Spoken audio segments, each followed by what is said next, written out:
గత 2 రోజుల నుంచి అందరూ పోల్ గురించి మాట్లాడుకుంటారు కదా, అందరూ చూస్తున్నారు.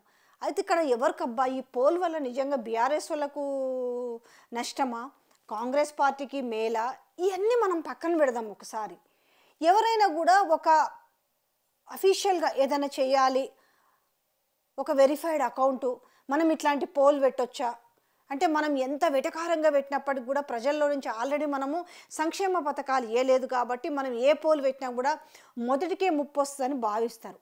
కానీ కాంగ్రెస్ పార్టీ ఎక్స్లో పెట్టిన పోలును చూస్తుంటే అయితే మీకు ఏమనిపిస్తుంది? ఒక డౌట్ రావాలి. అంటే వీళ్ళు బీఆర్ఎస్ వాళ్ళని కించపరచడానికి బీఆర్ఎస్ కాదు అందరూ కూడా కాంగ్రెస్ పార్టీనే కోరుకుంటున్నారు అని అనుకోవాలని అనుకోవాలనా, లేకపోతే మీకు ఇందులో ఏమైనా మతలబ్ కనిపిస్తుందా? నేను కూడా అందరూ అనుకున్నట్టుగానే అనుకున్నాను. కాకపోతే ఏంటంటే చాలామంది రేవంత్ అన్న అభిమానులు కొంతమంది ఏం చేస్తున్నారంటే మేము ఎక్స్ వేదికగా చెప్పుకోలేకపోతున్నాం కానీ అక్క జర మాకు జర ఈ ఐటెం చేసి పెట్టరా అని అడిగారు.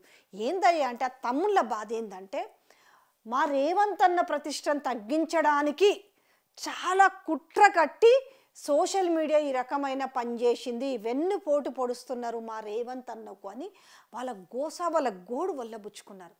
నాకు కూడా విన్న తర్వాత ఇది నిజమే అయి ఉండొచ్చా అని కూడా అనిపించింది. లేకపోతే ఒక వెరిఫైడ్ అకౌంటు కాంగ్రెస్ సోషల్ ఎవరు చెప్తే పోల్ పెట్టిరు? పోనీ ఈ సోషల్ మీడియా అంతా మరి రేవంత్ రెడ్డి నడిపిస్తున్నాడు కదా, మీకెందుకు ఈ డౌట్ వచ్చింది అని కూడా ఇంకొంతమంది అడగొచ్చు. సోషల్ మీడియాని రేవంత్ రెడ్డి నడిపిస్తుండొచ్చు కానీ తెలంగాణ కాంగ్రెస్ అని ఉంది కాబట్టి మళ్ళీ ఎవరన్నా పెట్టించిరా? కావలసుకొని కాంగ్రెస్ వాళ్ళు ఎవరన్నా వెన్నుపోటు పొడుస్తున్నారా?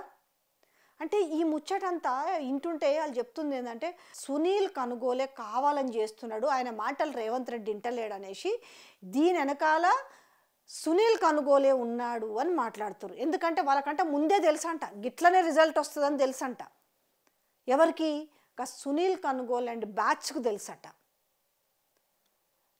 తెలియదు ఎవరికి? గీ సోషల్ మీడియాలోకి తెలియదట. తీరా వచ్చిన తర్వాత మేల్కొనేసరికి ఈ Revanth Reddy social media team ఎవరైతుండ్రో మేల్కొనేసరికి జరగాల్సినంత డ్యామేజ్ జరిగిపోయింది. ఇక ఈ డ్యామేజ్ను పూడ్చుకునే క్రమంలో ఇప్పుడు స్పందించిన వాళ్ళు కూడా ఎవరు స్పందిస్తారో చూడండి. ఇదంతా కూడా బీఆర్ఎస్ వాళ్ళే హ్యాండిల్ చేసిరు అని అంటే ఆలెక్స్ని వీళ్ళు ఎట్లా హ్యాండిల్ చేస్తారో మరి నాకు కూడా తెలియదు. హ్యాండిల్ చేస్తారు కానీ ఒక మల్లు రవి, ఒక సామ, Revanth Reddy and co team స్పందిస్తుంది. ఈ కాంగ్రెస్ అనే టీం ఇలా రెండు ఉన్నాయి. ఇప్పుడు రేవంత్ టీము, కాంగ్రెస్ టీము అంటే ఎప్పుడు కూడా చెప్పుకునేవాళ్ళు కదా, ఒక లాయలిస్ట్ల టీం ఉంటుంది కాంగ్రెస్లో. చాలా మందికి ఎరకలేదో కానీ నాకు కొంచెం అయితే బాగానే ఎరక ఇది. ఈ టీం వాళ్ళు స్పందించి అంటే ఈ టీము ఆ టీము రెండు ఉన్నాయి. ఇప్పుడు కాంగ్రెస్ టీం ఒకటి ఉంది, రేవంత్ రెడ్డి కో టీం ఒకటి ఉంది. సో ఏం చేస్తున్నారు అంటే రేవంత్ రెడ్డిని ఎట్టయినా తగ్గించాలి, స్వపక్షంలో విపక్షం అంటారు కదా, ఇగో ఈ పోలుని చూసి అంటారు. ఏమైంది అంటే ఒకవేళ కేసీఆర్ పాలన బాగుండేనా, రేవంత్ రెడ్డి పాలన బాగుండేనా అంటే మళ్ళీ జనాలకు డౌట్ వస్తుంది కదా. ఎందుకంటే ఇది ఎవరో కావాల్సుకుని రేవంత్ రెడ్డి మీద పోల్ చేయించారు, కాంగ్రెస్ వాళ్ళు కక్ష కట్టి అన్న డౌట్ వస్తుందని తెలివిగా ఏం చేసిరంటే ఫామ్ హౌస్ పాలన బాగుందా, ప్రజాపాలన బాగుందా అంటే ఎట్లాంటి డౌట్ రాకుండా ఏదైనా ఏమైంది. కానీ ఇలా కాంగ్రెస్ వాళ్ళు వేసిన స్కెచ్ బాగానే వర్కౌట్ అయినట్టుంది కదా.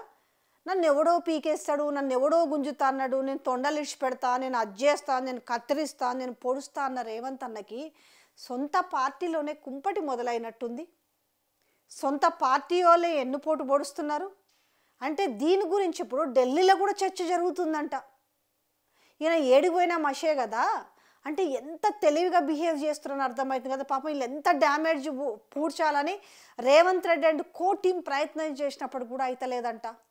అన్న రేవంత్ అన్న ప్రజల కోసం అయినా నువ్వు జాగ్రత్త పడాలన్నా, ఎందుకంటే ప్రజలు కోరుకుంటున్నారు, నీ అభిమానులు కొంతమంది కోరుకుంటున్నారు, నీ మీద కక్ష కట్టిరట. కక్ష కట్టిన వాళ్ళు నువ్వు మొన్నటిదాకా నువ్వు బీఆర్ఎస్ వాళ్ళు కక్ష కట్టిరని అనుకుంటున్నావు కానీ వాళ్ళ పనేదో వాళ్ళు చేసుకొని పోతున్నారు. అక్క జర మా అన్నని వెనుక ఎన్నుపోటు పొడుస్తున్నారు, జర ఈ వార్త చేసి పెట్టు అని ఆ తమ్ముళ్ళు నన్ను బాగా రిక్వెస్ట్ చేసిరు. అందుకే చెప్తున్నా అన్న రేవంత్ అన్న, ఆ పోలు వెనుక అసలు మతలబ్ ఏందో జర కనుక్కోవాలి. మిమ్మల్ని ఏందో కించపరచాలి, మిమ్మల్ని తగ్గించాలి, మీ పాలన అస్సలు బాగలేదు, మీ పాలనలో ఏమీ జరగలేదు, మీ పాలన సంక్షేమ పథకాలు మీరు ఇచ్చినవి ఏవి ఇస్తలేరు, ఇద్దామనుకున్నా మీరు అడ్డుపడుతున్నారనేసి, కాంగ్రెస్ పార్టీ పరువు మీరే తీస్తున్నారు అనేసి ఆ పోలు ఉద్దేశం అని మాట్లాడుకుంటున్నారు. గాంధీ భవన్లో కూడా గుసగుసలు వినపడుతున్నాయి. ఏదన్నా మళ్ళా చెప్తున్నా చూడు రేవంత్ అన్న, మీరు చాలా జాగ్రత్తగా మసులుకోవాల్సింది ఎవరితోటో కాదన్నోయ్, మీ సొంత, అంటే మీరు సొంత అంటారో అద్దంటారో నాకు తెలియదు, మీ లాయలిస్టులనే కాంగ్రెస్ వాళ్ళతో చేపిస్తుర్రా? అసలు సునీల్ కనుగోలు ఇట్లాంటి పోస్ట్ ఎందుకు పెట్టించిండు, దాని వెనుక ఎవరి హస్తం ఉంది, ఇవన్నీ జర కనుక్కోవాలి. ఎందుకంటే చాలా పెద్ద డ్యామేజ్ జరిగింది. మళ్ళీ ఇది కూడా కరెక్టా కాదా అనేసి ఏమైంది తెలుసా, మళ్ళీ చూడబోతే ఒక మీడియా వాళ్ళు పెట్టిరు, డిజిటల్ మీడియాలో కూడా పెట్టిరు. అంటే ఏంది, ఇంగింత ఎర్రి పుష్పం చేయాలని పెట్టినట్టే కదా. వాళ్ళు పెడితే కూడా గిట్లనే నెగిటివ్ రాబట్టే ఎవరికి, రేవంత్ రెడ్డికి. ఇలా కాంగ్రెస్ పార్టీ గురించి మాట్లాడుకుంటలేరు ఎవరు, ఇది రేవంత్ గురించే మాట్లాడుకుంటున్నారు. సో ఈ పోల్లు పెట్టేటప్పుడు మొన్న ఎవరో ఒకరు పాపం జర్నలిస్ట్ అని చెప్పుకునేట ఆమె కూడా మీకోసం ఏదో పాజిటివ్గా పెట్టాలని ఏదో క్రియేట్ చేసింది. అరే ఇది మాది కాదురా నాయన అనేసి టీ న్యూస్ వాళ్ళు చెప్పేసరికి కాలు పోయి కేసు పెట్టేసరికి హే వాడేంది వీడేంది పెట్టుడు, నేనే పోలు పెడతాను. దరిద్రం ఏంటంటే ఆమె పాజిటివ్, కాంగ్రెస్ పార్టీ పాజిటివ్ గ్రూపులలో బొచ్చడు ఎక్కలేనన్ని వాటిలలో ఫార్వర్డ్ చేసింది. అయినా కూడా ఏమైంది, రేవంత్ అన్నకు నెగిటివ్నే వచ్చింది. సో అందరు కలిసి, అంటే మీరే సోషల్ మీడియా తోపు అని ఒకప్పుడు అనుకునేది కదా, ఈ తోపు అనుకున్న మీకే ఎన్నుపోటు పొడుస్తున్నారు. మరి జరది బాగా చూసుకోవాలి ఎన్నుపోట్లు. ఎందుకనంటే మీరు ఆ ఎన్నుపోటు అనే పార్టీ నుంచి కూడా వచ్చారు కాబట్టి జాగ్రత్త పడాలని చెప్పి మీ అభిమానులు కోరుకుంటున్నారన్న. జర పైలం మరి.